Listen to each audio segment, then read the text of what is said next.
Guys, आप जानते हैं आज हम 21st सेंचुरी में सांस ले रहे हैं और ये ज़माना हाईटेक एरा है। आज के इस हाईटेक एरा में कहने की ज़रूरत नहीं कि इंग्लिश कितनी इम्पोर्टेंट रोल प्ले करती है। तो मेरा तो मानना है दोस्तों, हर किसी को इंग्लिश बोलना आना चाहिए। आज मैं देखता हूँ कि गवर्नमेंट जॉब हो या प्राइवेट, हर जगह पे इंग्लिश बोलने वाले लोग आपको देखे जा सकते हैं। कई बार क्या होता है कि आपके अंदर की सारी क्वालिटी तो होती हैं, पर अगर लैंग्वेज नहीं हो, अंग्रेज़ी नहीं हो, तो कई बार थोड़ा लुक डाउन अपॉन होना पड़ता है, हीन भावना का शिकार होना पड़ते हैं। तो ऐसे वाक़या तब आते हैं जब हमारे पास लैंग्वेज की थोड़ी प्रॉब्लम होती है। आप देखें यहाँ पे जितने सारे स्टूडेंट बैठे हैं, ये सारे के सारे मैच्योर स्टूडेंट हैं, अनमैच्योर स्टूडेंट्स हैं। They are still learning. जो भी है सही गलत तो बोलने का प्रयास करते हैं और धीरे धीरे अंग्रेजी सीख लेते हैं। हम देखते हैं कि बिहार बोर्ड के जितने भी स्टूडेंट्स हैं, उनके साथ अंग्रेजी रिलेटेड जो है वो ज़्यादा समस्याएँ आती हैं। एक्चुअली क्या है, उनकी फिजिक्स, केमिस्ट्री, मैथ और जितने भी सब्जेक्ट्स हैं वो सारे के सारे अच्छे होते हैं, पर थोड़ी सी अंग्रेजी वीक रहने की वजह से कई बार स्टूडेंट्स को बहुत बड़ी कठिनाइयों का सामना करना भी पड़ता है। तो मेरा तो ये मानना है कि आज न कल इंग्लिश तो आपको सीखनी है, सीखनी पड़ेगी। ये आपकी मजबूरी बन जाएगी आने वाले दिनों में। आप देख रहे हैं कि अभी हमारा देश प्राइवेटाइजेशन के दौर से गुजर रहा है, हर चीज़ें प्राइवेटाइज्ड होती जा रही हैं और प्राइवेटाइजेशन के इस दौर में बगैर अंग्रेज़ी के काम कर पाना बेहद ही मुश्किल है डियर। आप विश्वास करें या नहीं, पर ये सच है, कड़वी सच है।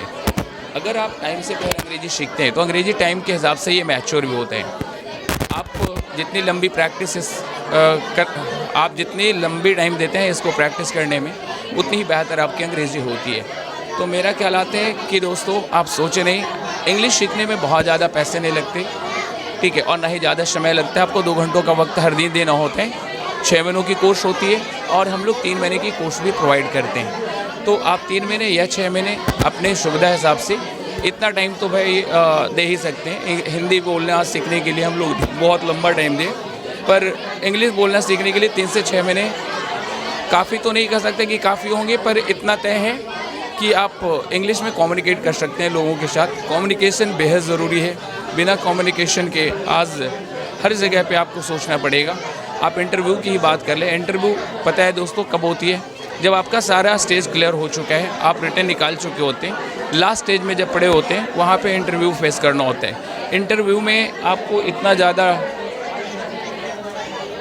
डर लगता है कि भाई क्या पूछा जाएगा, कैसे पूछा जाएगा, हिंदी में पूछी जाएगी, इंग्लिश में पूछी जाएगी, और सभी को मालूम है कि इंटरव्यू का कोई सर पैर नहीं होता। वो क्या पूछेगा कोई नहीं जानता, इसकी कोई सिलेबस नहीं होती। तो अगर आप पहले से अंग्रेज़ी पे ध्यान दे चुके हैं तो English will definitely help you in getting your career और अचीविंग योर गोल्स। तो हमें अंग्रेज़ी को नज़रअंदाज नहीं करनी चाहिए, खास करके वो पेरेंट्स जिनके बच्चे अंग्रेज़ी नहीं बोल पाते। तो मैं तो कहूँगा कि कहीं ना कहीं थोड़े हद तक पेरेंट्स भी जिम्मेवार हैं उनकी कमज़ोरी के लिए, क्योंकि आप बहुत सारे पैसे खर्च कर रहे हैं उनके टैलेंट्स के ऊपर, लेकिन थोड़ी सी कमी की वजह से कई बार क्या है, बच्चे खुद को एक्सप्रेस नहीं कर पाते, डेमोस्ट्रेट नहीं कर पाते। अगर आप चाहते हैं कि आपका बच्चा भी लोगों को यानी पब्लिक को फेस कर सके, 1000 लोगों के सामने कुछ भी कॉन्फिडेंटली बोल सके, तो आप उन्हें डेफिनेटली अंग्रेज़ी सिखाएं। ज़रूरी नहीं कैम्ब्रिज में बहुत सारे इंस्टीट्यूशन से आप कहीं पे भी जाएं, पर सिखाएं ज़रूर। Cambridge English spoken and communication centre की ये दृश्य है, आप देख रहे होंगे। ये इंस्टीट्यूट कोई नई नहीं और करीब ये 20 ईयर्स ओल्ड इंस्टीट्यूशन है। 2002 में ये 9 अप्रैल को इस्टेब्लिश हुई थी और तब से ये लगातार चलती आ रही है। लोगों का प्यार है, विश्वास है, सपोर्ट है, बच्चे सीख रहे हैं। आप यहाँ पे प्रैक्टिकली अनुभव कर सकते हैं आकर। एक होमी एटमॉस्फेयर होते हैं। हम लोग कुछ और नहीं करते, बस एक इन्वायरमेंट क्रिएट करने की कोशिश करते हैं जो घर पे मुमकिन नहीं होती। No matter how smart you are in grammar, लेकिन जब तक आप इंग्लिश की प्रैक्टिस नहीं करेंगे, अंग्रेज़ी अच्छी नहीं आएगी। अच्छी अंग्रेज़ी बोलना सीखने के लिए आपको उस एनवायरनमेंट में जाना ही जाना होगा। अब हम ब्रिटेन या अमेरिका जैसे देशों में तो है नहीं, हम अपने एनवायरनमेंट में रहकर अंग्रेज़ी कैसे सीखें, इसके लिए हमारे पास ये उस तमाम सारी सुविधाएं हैं जो कि एक स्टूडेंट को अंग्रेज़ी बोलने के काम में आते हैं। उनके लिए, उनके हेल्प के लिए बहुत सारे एड्स भी हैं। जब वो अच्छा करते हैं, उनकी कुछ वीडियोस मैं आपको भी दिखाता हूँ, ताकि आपको भी थोड़ी मोटिवेशन मिले और आप अपने छोटों को यानी दोस्तों को, फ्रेंड्स को, ब्रदर्स को, सिस्टर्स को मोटिवेट करें इस लैंग्वेज को सीखने के लिए।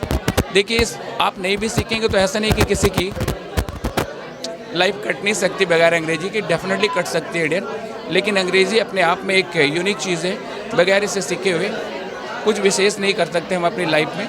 और ज़िंदगी जीने का सलीका, ज़िंदगी के बारे में सोचने का एक सलीका तो बदल ही सकता है। आपको पता है दोस्तों कि दुनिया की 80% जर्नल्स जो हैं वो सभी के सभी इंग्लिश मीडियम्स में ही हैं। अगर आप इंग्लिश नहीं जानते तो समझ लें कि दुनिया के 80% जर्नल्स को आप स्टडी कर ही नहीं सकते। और तो और अगर हमारे या आपके सेल फोन्स पे एक छोटी सी मैसेज भी अंग्रेजी में आ जाती है तो कई बार क्या होता है, लोग दूसरे को दिखाने चले जाएं, भाई देखो क्या मैसेज आया है, क्या बोल रहे हैं, क्या कह रहे हैं। तो ये तमाम सिचुएशंस क्यों होती है? जब हम मैट्रिकुलेट होते हैं, इंटरमीडिएट होते हैं, ग्रेजुएट और पोस्ट ग्रेजुएट होते हैं, और जब किसी को बोलते हैं कि भाई मुझे ये मैसेज पढ़ना नहीं आ रहा, आप सोचो कि उन डिग्रियों का क्या होगा। तो आपके अंदर बहुत सारी क्वालिटीज़ हैं, एक क्वालिटी और होनी चाहिए। गॉड का दिया सब कुछ है आपके पास, अच्छी फिटनेस, अच्छी पर्सनैलिटी, अच्छी लुक है, सब कुछ है, पर अगर आपके अंदर अच्छी कम्युनिकेशन स्किल नहीं है तो डेफिनेटली आपको कहीं ना कहीं मुसीबत आ सकती है। तो उस टाइम को आने से पहले आप खुद को करें तैयार। बहुत ज़्यादा पैसा नहीं लगता, 2 से 3 हज़ार रुपये के बीच आप ये कोर्स को आराम से कर सकते हैं। Thank you so much.